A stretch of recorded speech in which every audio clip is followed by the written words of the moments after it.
اللہ تبارک و تعالی قرآن پاک میں ارشاد فرماتا ہے کل نفس ذائقۃ الموت، ہر جاندار کو موت آنی ہے۔ کچھ باتیں میں بتاؤں گا، بڑی قیمتی باتیں ہیں جن باتوں سے ہم اور آپ غافل ہیں۔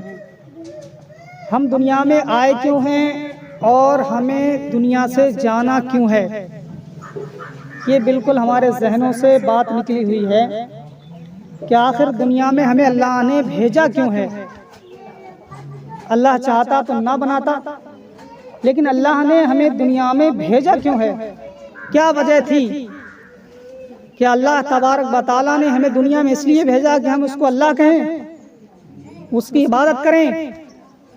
نہیں، بلکہ اللہ تبارک و تعالیٰ اس وقت بھی اللہ تھا جب اللہ نے ہمیں پیدا نہیں کیا تھا۔ اللہ تبارک و تعالیٰ نے ہمیں اور آپ کو دنیا میں اس لیے پیدا فرمایا ہے۔ اللہ تعالیٰ ارشاد فرماتا ہے کہ ہم نے جنوں اور انسانوں کو صرف اپنی عبادت کے لیے پیدا کیا ہے۔ اللہ تبارک و تعالیٰ کی عبادت کے لیے ہمیں دنیا میں بھیجا گیا ہے۔ اس کی عبادت کا مطلب یہ نہیں ہے کہ اللہ تبارک و تعالیٰ ہمارے اللہ کہنے پر ہمارے اللہ کہنے کا محتاج تھا، معاذ اللہ، ایسا نہیں تھا، بلکہ اللہ تبارک و تعالیٰ کی تعریف کر کے، اس کی حمد و ثنا کر کے ہم پاک اور صاف ہو جائیں اور اللہ تبارک و تعالیٰ ہمیں جنت میں داخل فرما دے۔ اللہ تعالیٰ نے ہمیں دنیا میں اس لیے بھیجا کہ اے میرے بندو، دنیا میں تمہیں بھیج رہا ہوں تو تم دنیا میں جانے کے بعد اس کی رنگ رلیوں میں گم مت ہو جانا، بلکہ اللہ نے جس نے تمہیں پیدا کیا ہے، جس رب نے تمہیں بنایا ہے اور تمہارے باپ دادا کو پیدا کیا ہے، تمہیں دولت سے نوازا ہے۔ جو زمین اللہ تعالیٰ چاہتا تو یہ زمین کو دلدل بنا دیتا، لیکن اللہ تبارک و تعالیٰ نے قرآن پاک میں ارشاد فرمایا ہم نے تمہیں زمین عطا فرمائی اور تمہارے لیے زمین کو بچھونا بنا دیا تاکہ میرے بندے آرام سے اس پر چل پھر سکیں، اور یہی زمین کہ اس کے سینے سے ایسے ایسے میوے اگائے کہ میرے بندے جب دنیا میں رہیں تو ان کو کسی چیز کی پریشانی نہ ہو، بلکہ وہ اسی زمین میں کھیتی کریں، اسی زمین میں درخت لگائیں تاکہ ان سے میوے پیدا ہوں، ان سے اناج پیدا ہو، وہ اس کو کھائیں اور اپنا جیون یاپن کریں۔ اللہ تبارک و تعالیٰ نے دنیا میں انسانوں کو اپنی عبادت کے لیے پیدا کیا، تو انسان کے ذہن میں یہ سوال پیدا ہو جائے گا کہ اگر ہم صرف اللہ کی عبادت کرتے رہیں گے تو ہم اپنے بچوں کو کیسے پالیں گے؟ یہ ہماری کھیتیاں ہیں، ان کو کون دیکھے گا؟ تو میرے پیارے، اللہ تبارک و تعالیٰ نے انسانوں کو اپنی عبادت کے لیے پیدا کیا ہے، تو جو وقت اللہ نے بنایا ہے وہ سارا وقت اللہ تبارک و تعالیٰ نے انسان کی عبادت کے لیے بنا دیا ہے کہ وہ جیسے بھی چاہے 24 گھنٹے اللہ کی عبادت کر سکتا ہے۔ وہ کیسے کہ اللہ تبارک و تعالیٰ نے انسان کے لیے رات بنائی ہے سونے کے لیے، اللہ تعالیٰ نے دن بنایا ہے۔ اللہ فرماتا ہے کہ سورج نکلتے وقت یعنی دن نکل جائے تو میری وسیع اور عریض زمین میں پھیل جاؤ، رزق حلال تلاش کرو اور اس سے کماؤ اور کھاؤ۔ اللہ تبارک و تعالیٰ نے ارشاد فرمایا اگر ہم فجر کی نماز پڑھنے کے بعد حلال روزی کمانے کے لیے گھر سے نکلتے ہیں اور اس کے درمیان ہمیں وقت ملتا ہے ظہر کا وقت آیا، نماز کو جماعت کے ساتھ میں ادا کیا، تو جو فجر کی نماز پڑھ کر کے ہم گئے تھے اور ظہر کا وقت جو ہمیں قریب آیا ہے، ہم نے ظہر کی نماز ادا کر لی، تو اللہ تعالیٰ نے فجر سے ظہر کے درمیان جو ہم نے روزی کمائی ہے، جو اپنا کام کیا ہے، حلال کمائی کے لیے نکلے تھے، تو اللہ تبارک و تعالیٰ اس وقت کو بھی عبادت میں لکھوا دیتا ہے۔ یہ وقت بھی عبادت بن جاتا ہے، بس نیت اچھی ہو تب۔ اگر حرام کی کمائی کے لیے نکلے، کام پر گئے کسی ٹھیکیداری کرنے کے لیے اور اپنے مزدوروں کی مزدوری مان لی، یا کھیتی کرنے گئے کسی کی میڑ کاٹ لی، یا کسی کے کھیت میں اپنے جانوروں کو چرا لیا، بہت سی باتیں ہیں کہ کسی انسان کو نقصان پہنچانے کی نیت اگر ہمارے دل میں ہو گئی تو وہ وقت عبادت میں نہیں لکھا جائے گا۔ اللہ تعالیٰ نے 2 فرشتے ہمارے اور آپ کے کندھوں پر مقرر فرما دیے ہیں جن کو کرامن کاتبین کہا جاتا ہے۔ یہ وہ فرشتے ہیں جو کہ ہمارے اعمال لکھتے ہیں، ایک فرشتہ گناہوں کو لکھتا ہے اور ایک فرشتہ نیکیوں کو لکھتا ہے۔ اللہ تبارک و تعالیٰ نے 2 فرشتوں کو اس لیے مقرر فرمایا ہے تاکہ میدان محشر میں حاضر ہو اور وہاں پر رب پوچھے کہ میرے بندے تجھے میں نے بہت سہولتیں عطا فرمائی تھیں، بڑی فیسلٹیز دی تھیں، لیکن تو نے ان کا غلط استعمال کیا، میری نافرمانی کرتا رہا، اور آج تو میرے سامنے یہاں پر حاضر ہوا ہے۔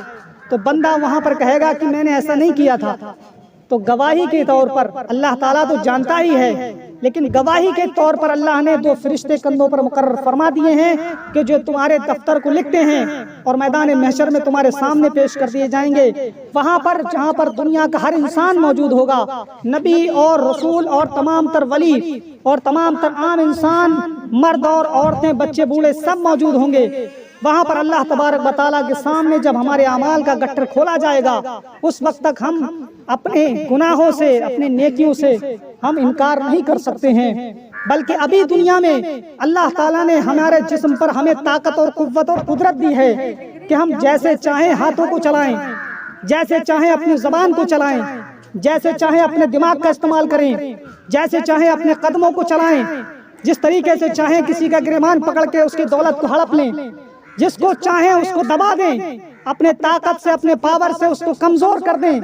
لیکن میرے پیارے، اسی جسم کی پاور میدان محشر میں ختم ہو جائے گی، اور یہی وہ ہاتھ ہوگا کہ جس کے ذریعے سے تم نے کمزور کو دبایا تھا، جس جگہ پر دبایا تھا، اللہ تبارک و تعالیٰ کے سامنے یہ ہاتھ تمہارے قابو میں نہیں ہوگا، بلکہ یہ ہاتھ وہاں پر گواہی دے گا کہ اے مولا تعالیٰ، اس کو تو نے ہاتھ دیا تھا جو آج جو اس کے قبضے میں نہیں ہے، اس نے میرے ذریعے سے غلط استعمال کیا، میرا غلط استعمال کرنے کے بعد تیرے بندوں کو تکلیف دی ہے، تو اللہ تبارک و تعالیٰ اس بندے کو ذلت کے ساتھ میں جہنم میں دھکیل دے گا۔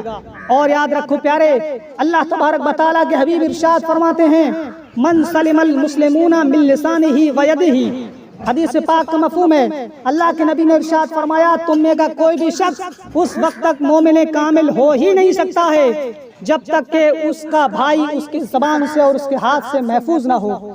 یعنی اپنے بھائی کو دل سے بھی اچھا جانو، زبان سے بھی برا مت کہو، اور اپنے ہاتھوں سے بھی اس کو تکلیف نہ دو، تب مومن کامل بنو گے۔ یاد رکھو یہی عبادت ہے۔ اگر ہم زبان پر یہ نیت کر کے چلیں کہ اگر ہماری زبان ہلے گی، زبان ہماری چلے گی، تو ہم جھوٹ نہیں بولیں گے، کسی کی غیبت اور برائی نہیں کریں گے، تو اللہ تبارک و تعالیٰ اسے بھی عبادت میں لکھوا دیتا ہے۔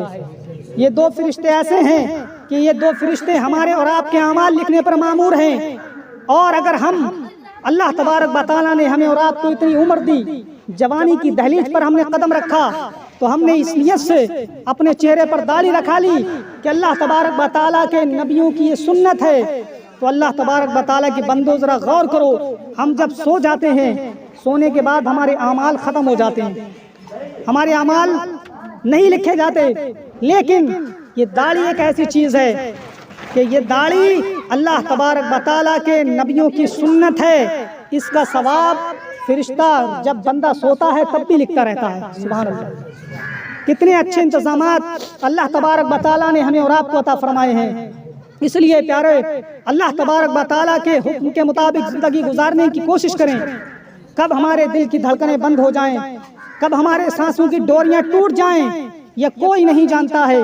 کوئی انسان یہ انتظار کرے کہ ہماری موت ابھی نہیں آئے گی، ابھی تو ہماری جوانی پڑی ہے، بڑھاپا پڑا ہے۔ ہم اور آپ دیکھتے ہیں دنیا کے اندر، یہ دنیا رنگ برنگی ہے، اس دنیا کے اندر یہ دنیا رنگ بدلنے والی ہے۔ اس دنیا کے اندر بچے بھی انتقال کرتے ہیں، جوان بھی انتقال کرتے ہیں، بوڑھے بھی انتقال کرتے ہیں، مرد اور عورت ہر طریقے کا دنیا میں جو آیا ہے اس کو موت آنی ہے، اور کسی کا موت کا وقت جو ہے کسی نے دیکھا نہیں ہے، بلکہ اللہ تبارک و تعالیٰ نے سب کا لکھوا دیا ہے کہ کون کتنے دنوں تک زندہ رہے گا، کتنی روزی کھائے گا، کہاں پر رہے گا، کہاں پر مرے گا، اللہ تعالیٰ نے سب لکھوا دیا ہے۔ تو میرے پیارے، انسان سے اگر آج کہا جائے کہ نیکیاں کر لیا کرو پیارے، کہے گا ارے بہت عمر پڑی ہے، ابھی کہو کہ نماز پڑھ لیا کرو، کہہ رہے ابھی ہماری عمر ہی کیا ہے۔ میرے پیارے، اسرائیل علیہ السلام کسی کا انتظار نہیں کرتے ہیں۔ آپ چاہو کہ ان کو پیسے دے دو، رشوت دے کے کام کر دو کہ بھئی تھوڑی اور مہلت دے دو، نہیں۔ آپ جانتے ہیں ایک بادشاہ کا نام آپ نے سنا ہوگا، حضرت اسرائیل علیہ السلام، جو کہ موت کے فرشتے ہیں، جو روح نکالنے پر مامور ہیں۔ اسرائیل علیہ السلام سے اللہ تبارک و تعالیٰ نے پوچھا کہ اے اسرائیل، میں نے تمہیں روح نکالنے پر مامور کیا ہے کہ یہ بتاؤ کہ تم جب روح نکالنے جاتے ہو تو تمہیں کسی پر ترس نہیں آیا آج تک؟ لوگ روتے ہیں، گڑگڑاتے ہیں، اور ان کی روح کھینچ کر کے تم لے آتے ہو، کسی پر ترس نہیں آیا؟ حضرت عزرائیل علیہ السلام عرض کرتے ہیں مولا مجھے 2 مرتبہ ترس آیا ہے۔ ایک مرتبہ اس وقت آیا کہ جب ایک کشتی سمندر کے اندر جا رہی تھی، بہت اچھی کشتی تھی، اس میں بہت سارے لوگ سوار تھے اور ایک عورت سوار تھی جو کہ حاملہ تھی۔ اس عورت کا تو نے مجھے حکم دیا کہ اس کی روح نکال کر کے لا۔ دریا میں کشتی تھی، تمام لوگوں کی روح نکال لی۔ وہ عورت ہے جس نے بیٹے کو جنم دیا اور پھر تو نے حکم دے دیا کہ اس عورت کی بھی روح نکال لے۔ میں نے جب اس عورت کی روح نکالی تو مجھے بڑا ترس آیا کہ یہ چھوٹا سا بچہ ہے، اس کا دریا کے اندر ہے، اب کیا ہوگا؟ سارے لوگوں کی روح نکل چکی ہے، اس عورت کی بھی روح نکل چکی ہے، اب اس کو پالے گا کون؟ یہ مچھلیوں کی خوراک بن جائے گا، یہ سمندر کے جانوروں کی خوراک بن جائے گا۔ مجھے اس وقت بڑا ترس آیا تھا۔ اللہ نے ارشاد فرمایا دوسری مرتبہ تجھے کب ترس آیا؟ عزرائیل علیہ السلام عرض کرتے ہیں مولا اس وقت ترس آیا تھا جب ایک بادشاہ جس کو شداد کہا جاتا ہے، اس نے جنت بنائی تھی، اور جنت بنانے کے بعد جب وہ جنت دیکھنے کے لیے بڑھا تو نے ارشاد فرمایا کہ اس کی روح قبض کر لی جائے۔ اس کو اس کے سواری پر ہی روح قبض کرنے کا حکم دے دیا گیا، سواری سے نیچے نہیں اتر سکا۔ میں نے اس کی روح قبض کر لی۔ مجھے بڑا ترس آیا کہ ایک بار جنت تو دیکھ لیتا، جس نے بنائی ہے پوری زندگی خرچ کر دی جنت بنانے میں، لیکن ایک مرتبہ بھی اس نے نہیں دیکھا۔ تو اللہ تبارک و تعالیٰ نے ارشاد فرمایا اے اسرائیل آپ جانتے ہو یہ وہی بچہ تھا جس بچے کی روح میں نے نکالنے کا، جس بچے کی ماں کی روح نکالنے کا میں نے حکم دیا تھا۔ جب یہ دریا کے اندر تھا اس کی ماں کی روح میں نے نکلوا لی، اس کے بعد میں نے اس کے ایک انگلی سے شہد کو جاری کر دیا، ایک انگلی سے اس کے دودھ کو جاری کر دیا، اس کو پی کر کے یہ بڑا ہوا۔ جب یہ پروان چڑھا جوانی کی دہلیز پر پہنچا میں نے اس کو بادشاہت عطا کر دی، بہت زیادہ اس کا رعب و دبدبہ اس کو دیا، بڑی دولت سے اس کو نوازا، یہاں تک کہ اس نے یہ سمجھ لیا کہ مجھ سے بڑا دنیا کے اندر کوئی طاقتور نہیں ہے، مجھ سے بڑا کوئی سورما دنیا کے اندر نہیں ہے، میں جس کو چاہتا ہوں اس کو مار سکتا ہوں، میں جس کو چاہتا ہوں اسے قید کر سکتا ہوں، میں جس کو چاہتا ہوں اس کی دولت ہڑپ کر سکتا ہوں، میں سب کچھ کر سکتا ہوں، لہٰذا میں سب سے بڑا ہوں، مجھے خدا مانا جائے۔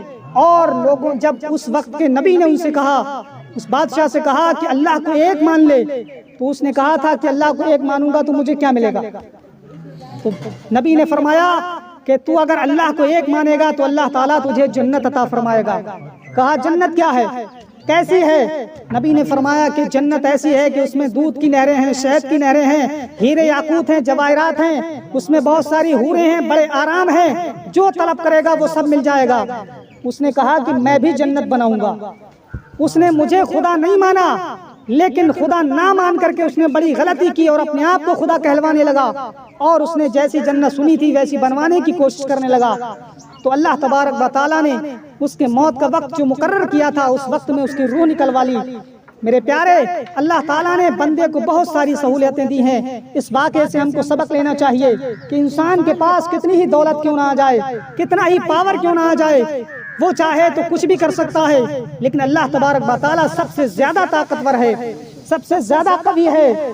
بڑے بڑے لوگوں کو دیکھا گیا ہے کہ بہت بڑے عالی شان محلوں میں فخر کیا کرتے تھے، لیکن اللہ تبارک و تعالیٰ زلزلے کا ایک جھٹکا بھیجتا ہے، بڑی بڑی زمین، بڑی بڑی عمارتیں، بڑی بڑی بلڈنگیں زمین دوز ہو جاتی ہیں۔ جو لوگ کروڑوں کی زکوٰۃ نکالنے والے ہوتے تھے، کروڑوں کے لوگوں کی مدد کرنے والے ہوتے تھے، بڑے بڑے سماج سے بھی کہلاتے تھے، وہ لوگ فقیر بن جاتے ہیں اور وہ ایسے ہو جاتے ہیں اب انہیں دوسرے کی زکوٰۃ کی جو ہے ضرورت پڑنے لگتی ہے۔ میرے پیارے، اللہ تبارک و تعالیٰ بندے کو چھوٹ دیتا ہے، اور اللہ تبارک و تعالیٰ نے اتنے احسان کیے ہیں اپنے بندوں پر، لیکن رب کریم کے یہ بندے اپنے رب کو بھول کر کے اپنی منمانی میں ملوث ہو جاتے ہیں۔ اللہ تبارک و تعالیٰ نے احسان فرمایا۔ میرے پیارے، نبی کو اللہ تبارک و تعالیٰ نے معراج کا تحفہ دیا، 50 وقت کی نمازیں عطا فرمائیں۔ ارشاد فرمایا کہ میرے محبوب لے جاؤ، 45 میں نے کم کر دی ہیں، 5 وقت کی تمہاری امت نماز پڑھے گی، لیکن میں 50 وقت کا ثواب ان کو عطا کروں گا۔ کتنا بڑا احسان کیا ہے۔ اللہ تعالیٰ نے زمین عطا فرمائی، زمین سے جو چاہو اگاؤ، زمین سے جیسی چاہو کھیتی کرو، جیسی چاہو اس پر بلڈنگ بناؤ۔ زمین کو سجانے کے لیے اللہ تعالیٰ نے طرح طرح کے درختوں کو اگایا، طرح طرح کے میوے ہمیں عطا فرمائے، طرح طرح کے پھول اور باغیچے اللہ تعالیٰ نے ہمیں عطا فرمائے، اس زمین پر سہولتیں عطا فرمائی، اور اسی زمین کے اوپر آسمان کو ہمارے لیے چھت بنا دیا، اس پر سے ایسا پانی برسایا جس سے پانی کا مقابلہ دنیا کا کوئی پانی نہیں کر سکتا۔ اتنا شدھ اور پوتر پانی، اتنا صاف اور شفاف پانی، دنیا کا کوئی پانی اس کا مقابلہ نہیں کر سکتا ہے۔ اتنا بہترین پانی اللہ تبارک و تعالیٰ نے ہمیں اور آپ کو عطا فرمایا۔ ہم اور آپ جانتے ہیں جب بارش کا پانی زمین پر پڑتا ہے تو وہ بیج بھی اگنے لگتے ہیں جو پوری سال اگا نہیں کرتے ہیں۔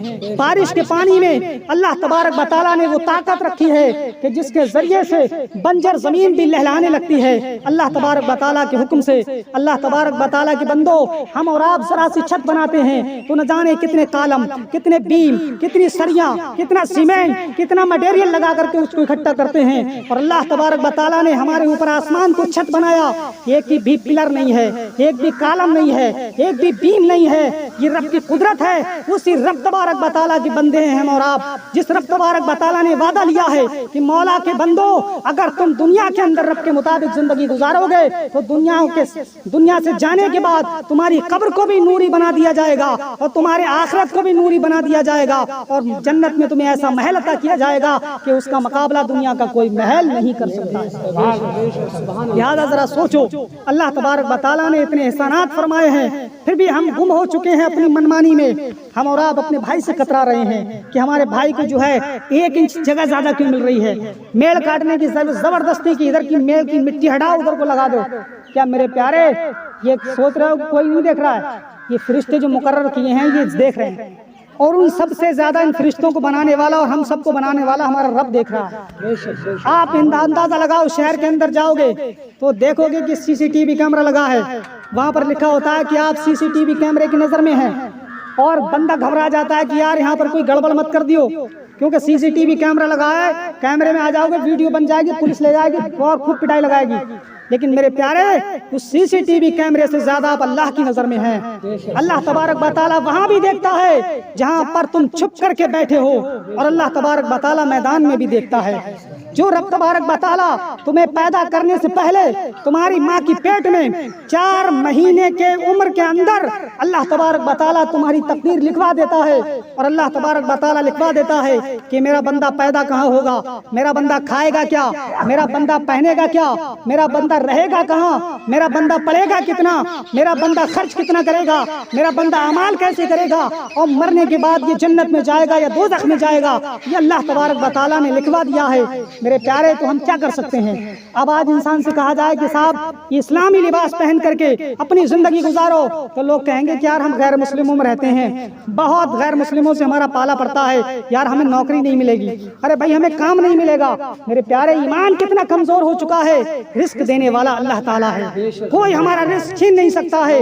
اللہ تعالیٰ نے رزق کا ذمہ اپنے قبضے میں لیا ہے، کسی بندے کو نہیں دیا ہے، اپنے ماں باپ کو اس کا حقدار نہیں بنایا ہے کہ اپنی اولاد کو کھلائے، بلکہ اللہ تعالیٰ تو قرآن میں ارشاد فرماتا ہے لا تقتلوا اولادکم من خشیۃ املاق، اپنی اولاد کو تم مفلسی کے ڈر سے، غریبی کے ڈر سے قتل مت کرو، نحن نرزقکم وإیاہم، ہم نے ان کو بھی رزق دیا، ہم نے تم کو بھی رزق دیا ہے اور آنے والی اولاد کو بھی رزق دیں گے۔ رزق کا ذمہ خود رب نے لیا ہے، تو ہمیں ڈرنے کی کیا بات ہے؟ کرتا پاجامہ پہننے میں کیا دقت ہے؟ داڑھی رکھانے میں کون سی مصیبت ہے؟ 5 وقت کی نمازیں پڑھنے میں کون سی دقت آتی ہے؟ گھر کی برکتیں سنبھال نہیں سکتے ہو؟ غوث اعظم کے ماننے والوں ذرا غوث اعظم کی بات سنو۔ غوث اعظم کے پاس ایک شخص آیا، کہنے لگا حضور میں کماتا بہت ہوں لیکن میرے گھر میں پتہ ہی نہیں لگتا ہے کہاں چلا جاتا ہے۔ غوث اعظم مسکرائے اور کہا جاؤ اپنے گھر کے صدر دروازے پر ایک پردہ ڈال دینا، یعنی بڑا جو گیٹ ہے، مین دروازہ ہے، اس پر پردہ ڈال دینا۔ چند دنوں کے بعد میں وہ آیا، غوث اعظم کی بارگاہ میں عرض کرتا ہے حضور یہ بتائیے کہ آپ نے نہ کوئی تعویذ دیا، نہ کوئی دھاگا پڑھ کے دیا، نہ کوئی پانی پڑھ کے دیا، اب کماتا تھوڑا ہوں لیکن دکھتا بہت زیادہ ہے، وجہ کیا ہے؟ غوث اعظم نے مسکرا کر ارشاد فرمایا تمہارا گھر جو تھا نا راستے پر تھا، اور تمہارے گھر کے دروازے پر پردہ نہیں تھا۔ جب اس راستے سے گناہگار گزرتے تھے، خاص طور پر بے نمازی، جب بے نمازی تمہارے گھر کے سامنے سے گزرتا تھا اور اس کی نظریں تمہارے گھر کے اندر پڑتی تھی، اس نظروں کی برکت، ان نظروں کی نحوست کی وجہ سے تمہارے گھر کی برکتوں کو اٹھا لیا گیا تھا۔ اس وجہ سے کماتے بہت تھے، پتہ نہیں لگتا تھا کہاں چلا جاتا، گھر میں رونق نہیں تھی۔ لیکن اب تم نے جو پردہ ڈالا ہے،